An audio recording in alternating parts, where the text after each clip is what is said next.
Welcome and good to see you all at this first virtual Nourish Festival. I am nutritionist Deepa and I'm a registered dietitian and a diabetes educator, and I help people make behavior changes to achieve their health goals. Over the last few years, I have been helping a lot of people transition to plant-based lifestyle to improve their immunity and overall health. Okay. So, and that's exactly is the topic of our presentation today, which is how to or transitioning to gluten-free, allergen-friendly, plant-based lifestyle to build immunity. Okay. So uh, before I get into the presentation, first of all, I want to make sure that everything is working. Okay, perfect. So before I get into the presentation, I would remind you to send me your questions through the comment section of this website that you are on, and I will read the question at the end and answer them. Okay. And if for some reason if you miss sending me a question, or if you have a question after the presentation, then you can always email me at deepa@nutritionistdeepa.com. And let's get right into today's topic of plant-based, how to transition to plant-based. Today we are going to focus on three things. Number one is why transition to plant-based. What is the relationship between plant-based lifestyle and and our immunity? How are those two things related, or what's the direct impact of plant-based and our immune system on our immune system?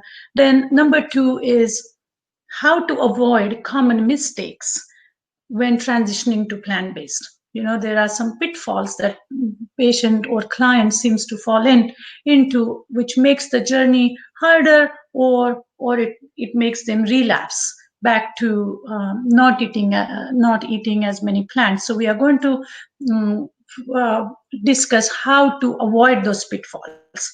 And number three is what are some of the products that are on the market, and I'm going to give you a link to a PDF which has few breakfast ideas to transition out to plant-based breakfast. And then there is a coupon for a Zimmunity pasta, which is a immunity enhancing pasta. I have it right here. So there's a coupon for that. So just stick around with me, and we will address all these things. So first and foremost, let's define what plant-based foods are, right? Because you have started seeing a lot of products having the label of plant-based. It looks like people are able to hear me. All right. So let's first define what plant-based foods are, or what kind of plant-based foods are going to help us make that transition and achieve our health goals. Okay. So, oh, by the way, we are also going to discuss how to transition to plant-based without having gastric issues, okay, tummy aches and all that stuff, which is very important. So plant-based diet basically is rich in intact grains, okay, like wild rice and millets and quinoa. It is rich in legumes and beans and vegetables and herbs and spices and nuts and seeds, and of course water and plenty of fruits. Now some of you are probably going to feel, oh my god, my gut cannot take grains, and I cannot tolerate grains, and carbohydrates are just not good for me. uh, Please don't be afraid. We are going to talk about how to introduce these grains, and what are some of the precautions we can take, so that you can your body can adjust to eating this high fiber plant based nutrient dense food options. Okay, so if you're a bit of a carbohydrate, if you have a carbohydrate phobia, don't be afraid. I'm going to uh, give you a couple of tips to deal with that issue. Okay, so basically we are looking at plant-based options which are going to uh, which are going to enhance our overall quality of life, right? Which is going to help us combat disease, which is going to help us build our immune system and make us stronger and live longer. Okay, so how do plants affect our immune system, or how do plant-based diet affects our immune system? Well, it has direct impact on our gut health and our bone health. Okay, these are the two places where a lot of immunity based um, action is happening. So gut, as you know, holds 80% of our immune responses. Okay, 80% of our immunity is in our digestive health. So gut, or your digestive tract, is basically consists of lot of microbes, or good bacterias and bad bacterias, correct?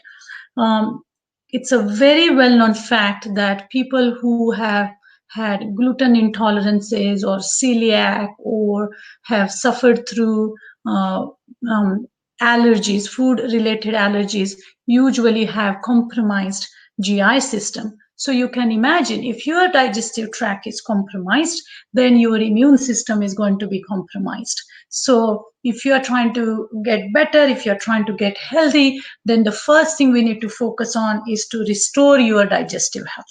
Okay, and that's what plants do, because our microbes, or our digestive health, which holds this microbe, there are either good bacteria or bad bacteria, or combination of good and bad bacteria, correct? So it's all about what we feed these bacteria.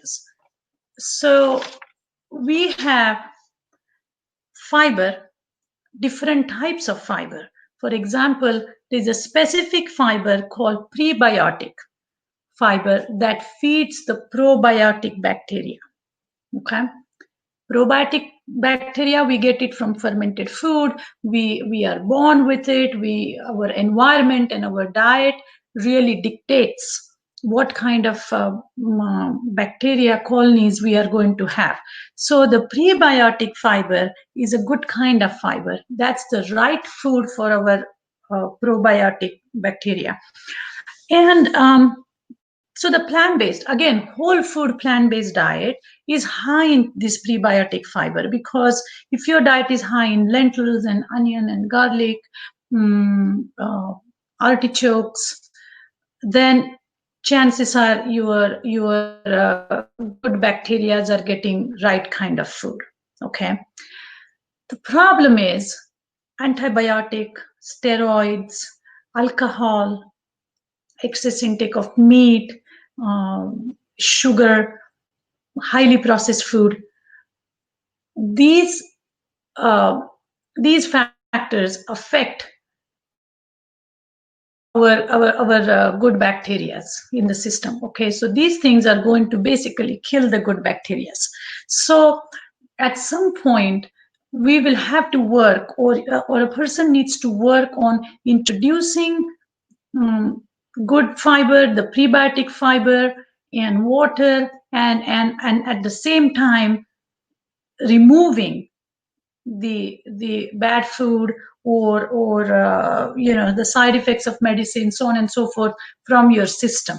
Okay, so it's a balancing act. You first start to eliminate the toxins, or stop putting the toxins in, and then slowly start feeding your microbiome the kind of food it needs, which is plant.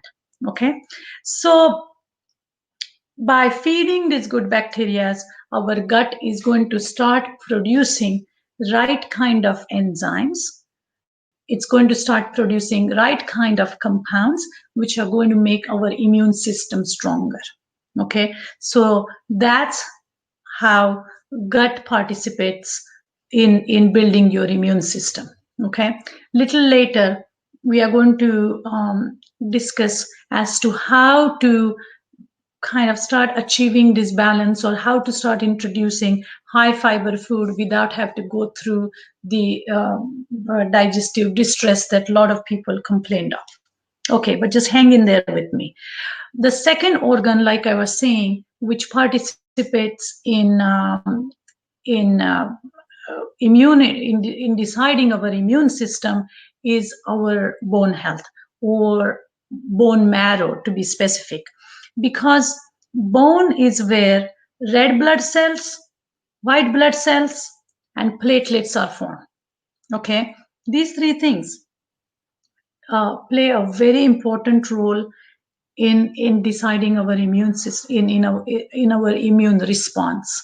Okay, these three guys and their assistants are deployed anytime there is a disease condition. It could be cancer, it could be infection, it could be stress related emergency. So that's how bone or bone health controls our immune system. Okay, so plant-based diet, and again whole food plant-based diet, uh, which is like the ingredients that I discussed: vegetables, fruits, lentils, beans, intact grains, herbs and spices, minimally processed foods, um, are rich in antioxidants, they are rich in micronutrients, phytochemicals. These foods are rich in iron. um, Plant-based or plants have a perfect combination of calcium and phosphorus, which so these are the key nutrients which determine our bone health. um, it helps the formation of these red cells, platelets, white blood cells, and it also contributes to the integrity or the strength of our bone. Okay, so um, so that's how plant really help us build our bone health, which then holds key to our immune system, right? Another advantage of transitioning to plant-based is it makes our body less acidic. Okay, so what does that even mean? It means that it prevents the bone loss, because the low pH, or basically acidic environment, makes us prone to different disease conditions. Okay, chronic disease conditions and cancer and so on and so forth. So by consuming plant-based foods, we are controlling the pH of our body naturally and making it less acidic. Okay, high acidic condition also affects our bone health. Okay, and so when we make the transition to plant-based, our pH is going to be a little more alkaline, and that's going to help preserve the bone loss. Okay, so that's how you're going to build stronger bones. That's exactly basically how plant-based in nutshell helps build our immune system. Again, just to recap, plant-based, transitioning to plant-based is going to help you with your gut health, which holds 80% of your immune system. And if you feed your gut right kind of fiber and get the right kind of microbes going, then that is what is going to build your immune system via gut. And secondly, how plant-based diet preserves the bone health and helps us produce healthy red blood cells and platelets and white blood cells, which are part of our immune system. So through bone health and gut health, that's how the immune system is built, maintained, preserved, or comes handy when we are dealing with immune system related health conditions. Okay, so now I hope you guys got a little bit insight into why transition to plant-based, or the connection between the immune system and the plant-based diets. Okay. Number two, this is all good. What are some of the pitfalls and how do we actually start transitioning to plant-based?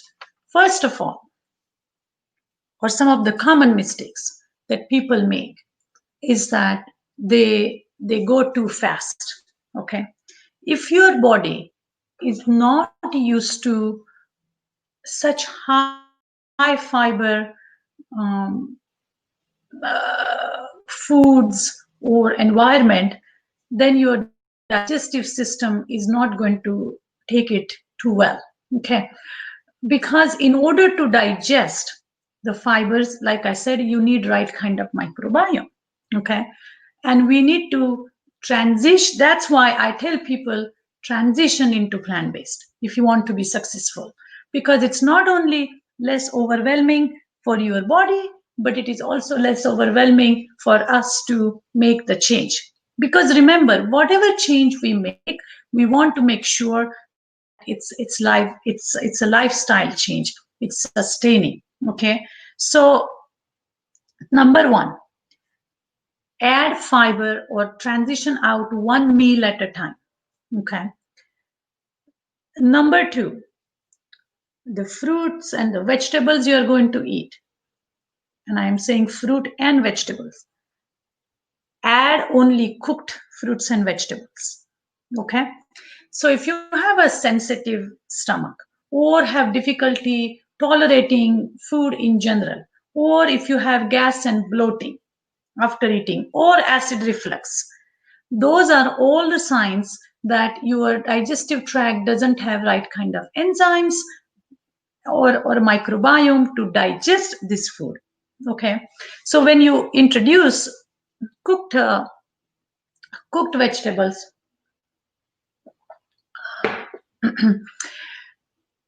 including fruit. I mean, I have had some clients. We introduced, we transitioned to plant based by using cooked fruit. Okay, so just if you have, let's say you have berries and mango, I would recommend that you cook it down into a like a fruit sauce. Okay, you don't have to cook it too much to kill it, but just heat it up so that it's little softened, and then start eating small amount throughout the day. Same thing with vegetables. First, I would say 8 to 10 weeks, don't eat large quantities of raw vegetables or raw salads. Okay, go to roasted vegetables or steamed vegetables or stir fried vegetables. Okay, because that way your body is going to get used to this high volume of fiber. Okay, so that's number two, is start slowly and continue it, and add cooked vegetables. Number three, it's an interesting one. Add digestive enzymes. Similar to probiotics, digestive enzyme supplement is available. Okay, make sure it's a good comprehensive formula. It will list on the back what type of enzymes you need. I mean, it will say it's to digest fat and plant protein, plant fiber and carbohydrates, so on and so forth. So make sure you get a good comprehensive digestive enzyme formula, and start taking that with your meals, because that way you are getting right kind of digestive enzymes to digest this high fiber diet. So that's number two. That's another strategy. Number four would be change one meal at a time. Don't completely start eating high fiber food at every meal. Introduce slowly, like I said the first time, and go with small frequent meals in the beginning. So instead of just eating breakfast, lunch, and dinner, I would have small breakfast, maybe a small snack, lunch, small snack, and dinner. Okay, I mean, you can reduce the portion that you will be eating at your meal times, and kind of compensate that by adding another another snack in between. That way your system is not getting this overload of this high fiber food. Okay. uh, then start adding lentils before you add beans. Okay, beans are a tough cookie. They take uh, they are little difficult to digest. Okay, unless you are soaking your beans and cooking them on your own. But if you're going to start using canned beans, then I'm going to say hold on to it and start with simple kind of simple pink lentils or yellow lentils or green or brown lentils. Lentils are, first of all, are rich in prebiotic. Remember, the prebiotic fiber is the one which feeds the probiotic microbiome in our system. So we definitely want to start introducing the prebiotic fiber, and lentils are high in prebiotic, and they are easy to digest than beans. They are easy to cook, um, and of course flavorful. So introduce lentils versus beans. If if you are transitioning out and just looking for some clean label foods, then let's see what I have. Okay, this is an interesting product. It's called Zimmunity pasta. It's a pasta, but they have added extra 21 nutrients to boost our immune system. Okay, so product, it's a very clean label product. Red lentil flour, broccoli, spinach, kale, pumpkin, sweet potato, sunflower seed, kelp, chlorella, mytech mushroom, shiitake mushrooms, and these vegetables are organic. So a product like this is very clean label. It's made up of lentils. So make sure you add that to your diet, but slowly. Again, this is, we are talking about transitioning. So we are transitioning from a processed pasta to a more plant-based, robust, high-protein pasta, which of course is gluten-free and allergen-free. Then at Trader Joe's, I saw these jicama wraps, which are awesome, right? It's all plant-based. So if you have lentils or if you have stir-fried vegetables, then you can start using these jicama wraps to wrap your stuffing. Or you can try the chickpea and red lentil rice. Okay, so there are a lot of products which are going to help us transition to plant-based diets, and it's products like these that make the transition easy and less overwhelming. Okay, now the last uh, point that I have to make is, which is an easy meal to start the transitioning. And I personally feel it's probably is breakfast. So if you're used to eating eggs or high meat based breakfast, then I would recommend that you start transitioning out by making a whole grain porridge. Remember, I said I'm going to share a tip about whole grains. So one tip is you soak your grains overnight. So if you have quinoa, or I make my porridge, and the recipe is in the PDF that I'm going to share with you. There's a recipe for pancake and what do you call it? Porridge and a smoothie, and I think a loaded sweet potato. So I have some pretty interesting recipes in that PDF, which I hope you will get to download at the end of the presentation. But nonetheless, when you are introducing grains, make them, you soak them overnight would be ideal. And by soaking, you are making it easy to digest. Okay, and when you are eating this porridge next day, don't consume a huge big bowl of it.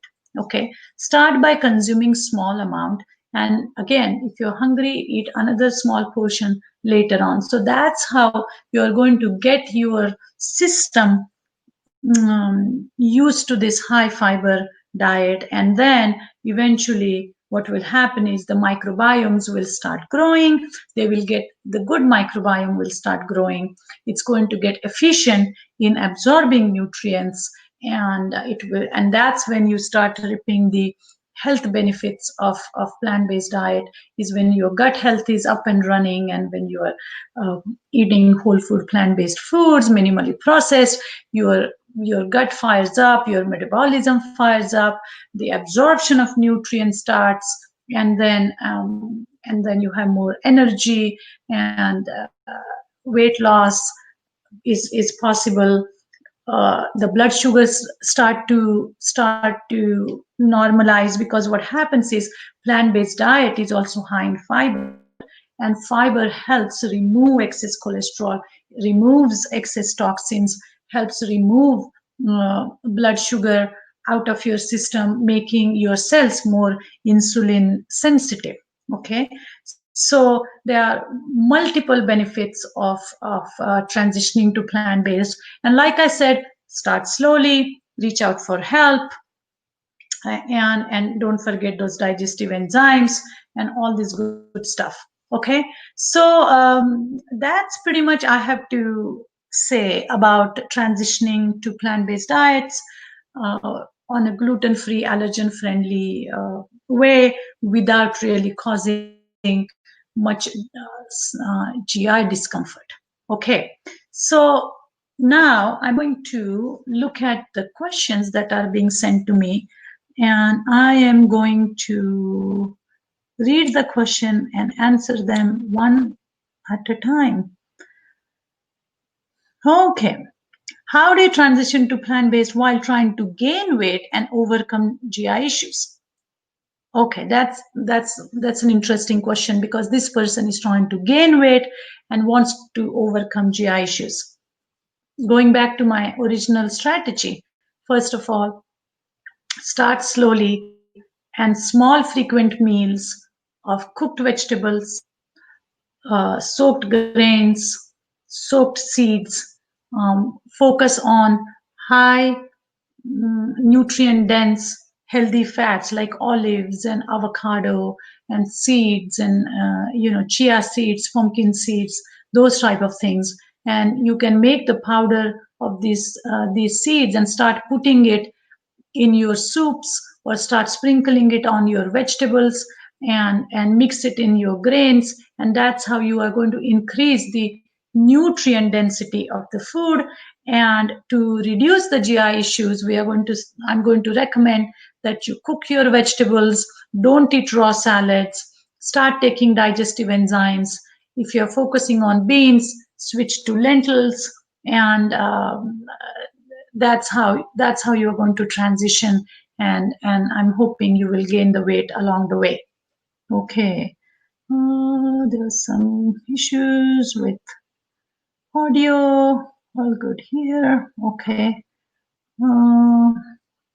Okay, let me see. Please offer suggestions for kid-friendly, nut-free, allergy-sensitive substitution for plant-based. Oops. Okay. Plant-based foods like milks, cheeses, proteins, while taking care of when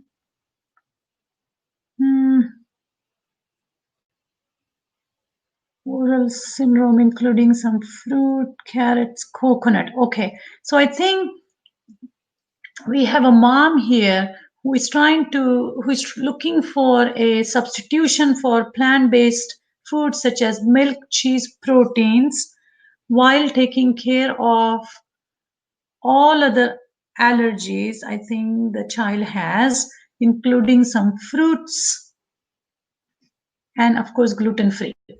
Okay, so if you're allergic to nut, you can make cheeses using pumpkin seeds and sunflower seeds. Okay, that's a good substitute to make a creamy sauce, or a cheese substitute.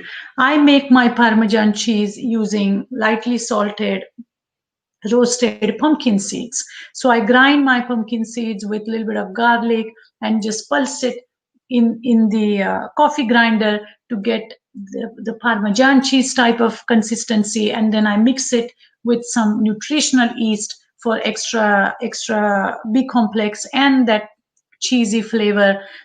So that would be an option for cheese. You can also soak the sunflower seeds and hemp seeds and pumpkin seeds to make ricotta type of cheese recipe. As far as milk is concerned, flax milk is good if you are allergic to almond, or I believe the child is allergic to coconut. So flax milk or rice milk may be another option. As far as the proteins, uh, I'm not sure how old a child is, but lentils are extremely children friendly, okay, infant friendly. In many countries around the world, the baby's first food is cooked yellow lentils mixed with turmeric. Okay, I mean, can you imagine starting your childhood with a spoonful of lentils? That must be a game changer. So lentils are allergen free, and they are extremely easy on the stomach. So try that. Okay. What else? I'm not able to read the entire question properly, but I think something to do with I think fruit, but I'm not sure. Again, if you're going to introduce fruits, I would say go with cooked fruits. Okay, fruit sauce, a mixed fruit sauce is really easy to make. Just dump all the fruits in a container. Usually, I mean, I have had patients bake their fruits with some cinnamon. You can put a little bit of turmeric. You can put pie spice. You can put cardamom and make it more exotic, more flavorful. And this fruit sauce, then children can have it on their pancakes or on a gluten-free toast, or even drizzle it a little bit on sweet potato. Okay, or put it on your the grain porridge that we talked about. So there are a variety of ways to use your fruit, your cooked fruit puree. Okay. Purple sweet potatoes is somebody's. Oh, it's Sylvia. Uh, Purple sweet potatoes is a very powerful superfood. It's very high in anthocyanins, which are good for our brain. So if you find any product with purple sweet potatoes, please go and get it. Okay. When nutrients are added, highly processed product. Okay, this is a good question. So the question is, when nutrients are added to a product as the one you showed, doesn't this make it a highly processed product? Okay, so this is a minimally processed product, which means, and a lab testing was done to see what was the retention. First of all, the red lentils, it's just a single ingredient pasta. So the lentils, I'm assuming, were soaked, dried, flour, and then turned into the pasta shape. And then they just added these concentrated vegetable extracts. Okay, so of course it's not a everyday substitute for cooking your own lentils and eating um, all these vegetables in a fresh or frozen or what have you. But because of the concentrated format, we are getting the high RDF per day. Okay, so yes, this is a processed product, but minimally processed. Okay, so this is more for convenience. And that's what I have to say about it, as we look for minimally processed products. Okay, let's see. Okay, is one type of lentil better than another? For example, red and green. That's a very good question. So the red lentils cook very fast, are good source of prebiotic. But anytime you have a grain or a vegetable or a fruit or a legume which has skin on, right? What makes the red lentils kind of red, because they are called decorticoid, which means the skin is been removed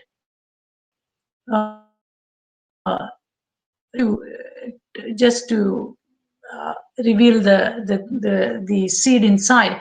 So the green lentils are going to be slightly higher in fiber because the green lentil is going to be intact, which means it's going to have its skin on. So you want to do a combination. If you're starting out and have a lot of GI issues, I would start with red lentils first, and then transition to green and brown and so on and so forth. Now, green lentils are either the flat ones, um, tiny flat ones, or in Indian cuisine, we call them mung lentils, which are slightly elongated ones.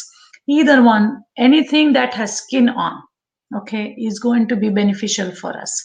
So yes, my answer is green or brown, or any lentil with skin on is going to be better. But red lentils are extremely GI friendly and a really, really, really nutritious legume to introduce if you're transitioning out.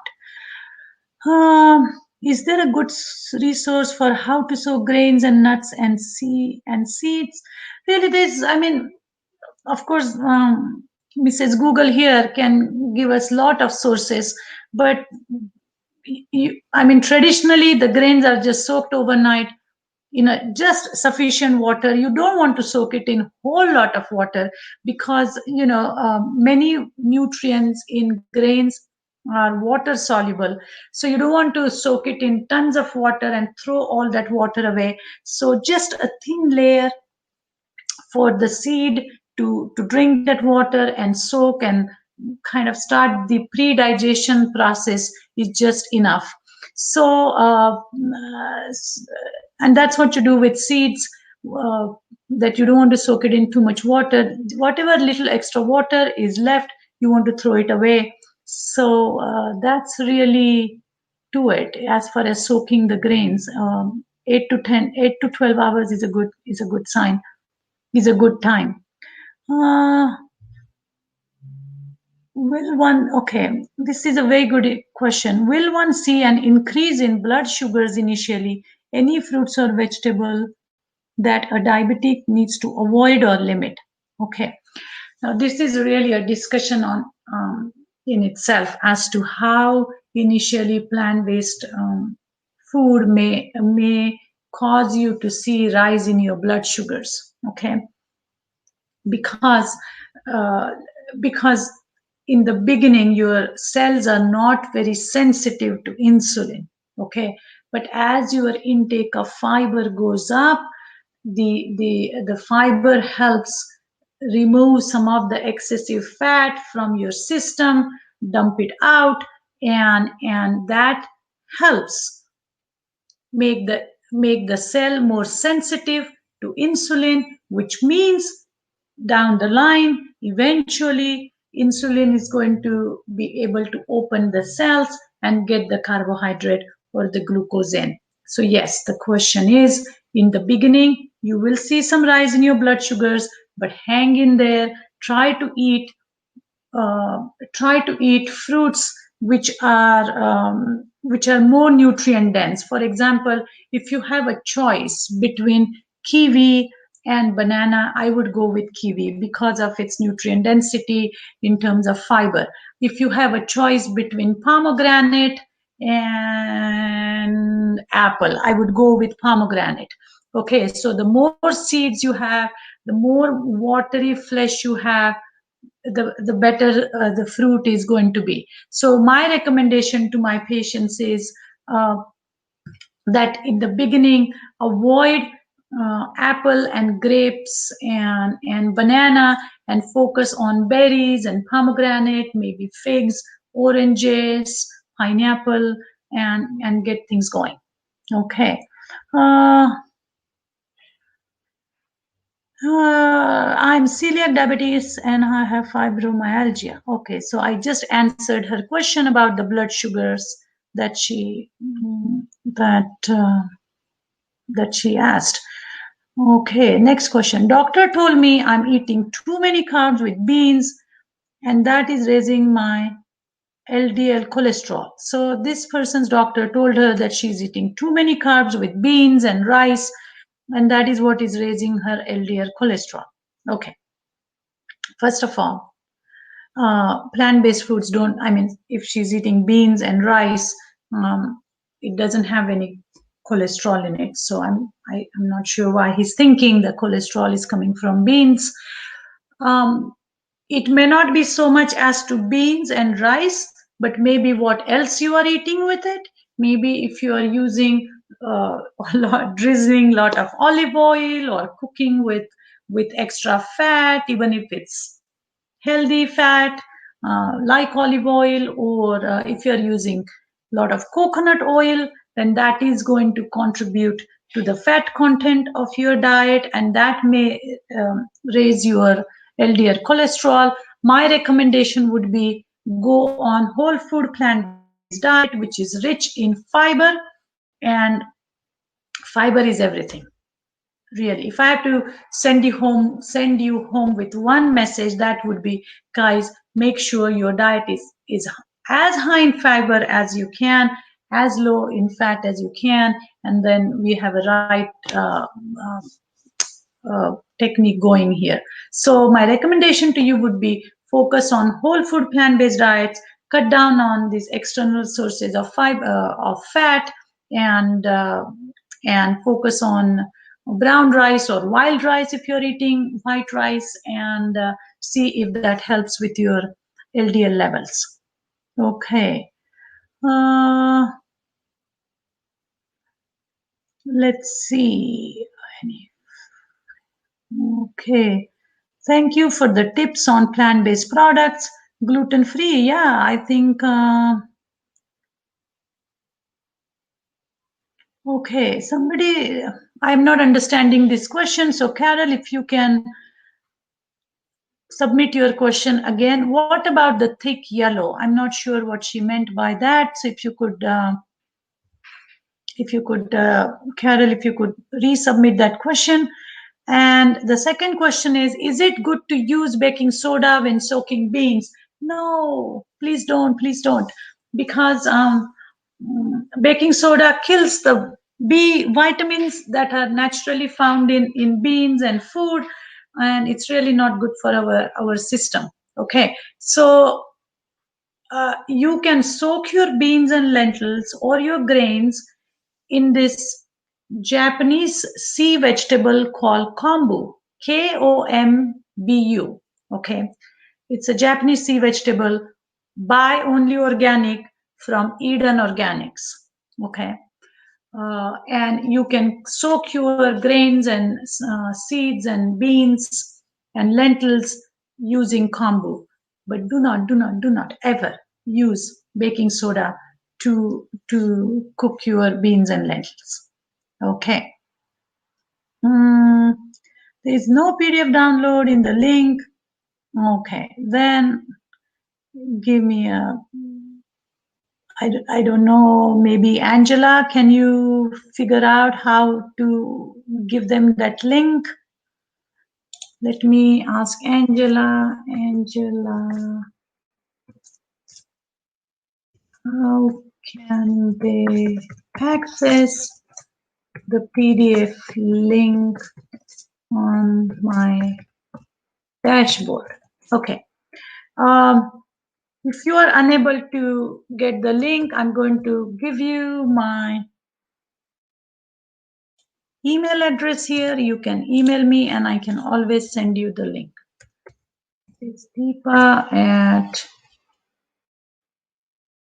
maybe it shows up in the end. nutritionistdeepa.com. Okay.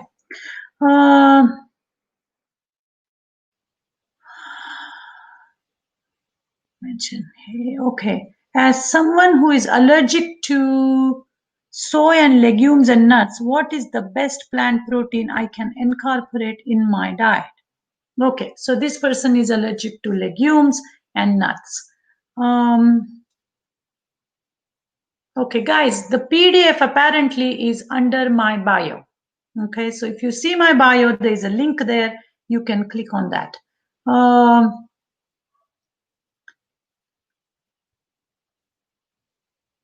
Okay, so I would recommend that you go to the link which is in my bio. Okay, but let me answer the question. So if somebody is allergic to legume and soy, legume and nuts and soy, what do they do? The best option would be peas and beans. There are so many varieties of beans, peas, and beans and grains. And even vegetables have small amount of protein. So it really matter of you making an effort to make sure that your diet is very comprehensive and you are eating enough from the other plant-based sources because and then our body also has ability to create some amino acid protein molecule using the recycling mechanism that our cycle has, cells have. So just eat very comprehensive diet of grains and fruits and vegetables and seeds, and you should be able to get adequate amount of mm, protein. Okay. Do you help with Do you help with constipation? I have never been tested for autoimmune disease or celiac. Yes, of course. Um, Constipation is a big sign that the GI tract obviously is not working properly, and it is also a sign that either you are not getting right kind of fiber or something is not stimulating your GI tract to move. Okay, so we will have to look at your overall diet and the pattern and everything. But answer is yes, I can definitely help somebody who has uh, constipation. The question is, I use oil as a laxative. Okay, so oil as a laxative is not really needed if you're eating chia seed. Like I would recommend that start sprinkling some chia seeds in your water and see if that helps as laxative. Adding soluble fiber actually is a better laxative than using oil. Um, for lubrication, you can maybe add some olives, not olive oil. I'm talking about olives or avocado. Okay.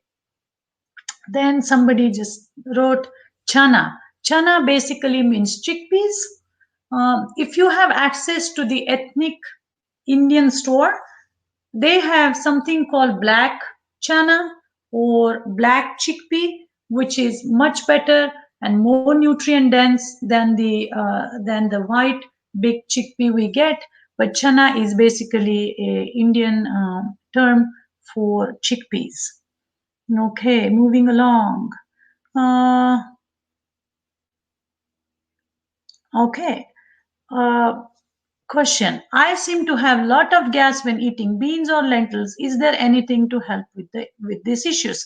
With this issue? Okay. Gas and bloating and beans and lentils. Oh my goodness. Okay. Uh, you can listen to the first half of the entire presentation to get a more comprehensive answer. But my short answer would be starting with lentils and adding digestive enzymes. Okay, and see if that helps. And don't eat big bowl of lentil soup or dal or bean salad. Chop your chop your meal into small frequent meals. Okay, and I hope that will help. uh, Sorry, too many carbs raising my triglycerides. I would recommend to look at what kind of carbs you are uh, eating. Okay, make sure the carbs are very high in fiber. For example, if you are focused on white rice or gluten-free white pasta, then I would recommend you use wild rice.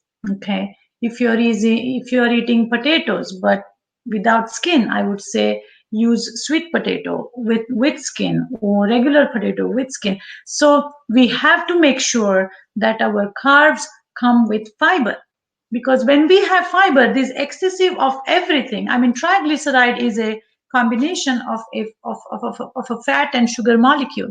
So if we have excess, we need a garbage man to take that out so that it won't accumulate in our system, and that's what fiber does. So I would recommend looking at your carbohydrate type and see if that makes a difference. Soluble fiber.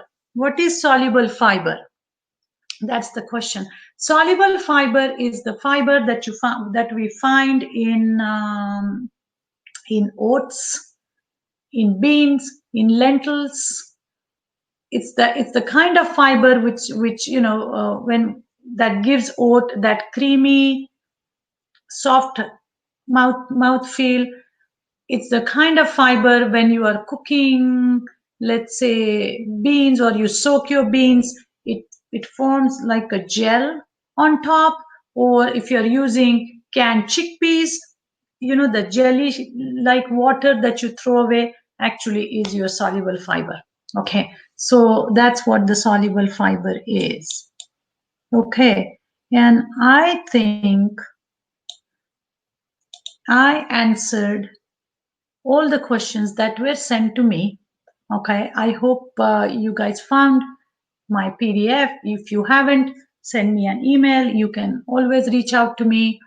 Uh, if you have a question, you can follow me on Facebook at Nutrition is Deepa. I do a weekly podcast and a YouTube video, Facebook Live. Um, and just have fun with food and start transitioning to plant-based food for your own to take control of your own health and well-being. Okay, oh, some other question came. I eat rice and gluten-free stuff. Fiber is huge to meat. Yes, lot of gluten-free stuff is going to be if it is highly processed, is going to lack fiber, right? That's why you want to go to naturally gluten-free intact grains like millets and buckwheat and wild rice, and beans and lentils.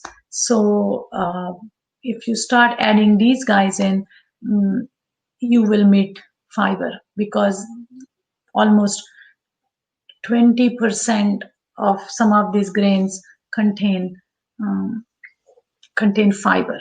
Okay, and then taking digestive enzymes and probiotic and these other complementary vitamins or supplements will further help you digest the fiber. Okay, all right. What else? Okay, thank you. This was very interesting. Thank you for joining, and keep keep me posted with any comments and questions you may have. I'm going to hang in here for another minute just in case if anybody has any question. Otherwise, enjoy the show. I'm super excited to virtually walk the show as well. I miss seeing everybody in person, but it is what it is. And hopefully next year we'll be back with our little bags and coupons, and make sure to get the PDF so that you can get the coupon. And I believe there was a separate link for coupon as well. So make sure you try the Zimmunity pasta and get your immunity up and running. Okay, thank you all. And that's pretty much it. Okay, Oh, couple other questions came. Hold on. Do you work remotely with patients? Yes, I do. We offer uh, telehealth, and we also take insurance. So you can always contact me for that. Thank you.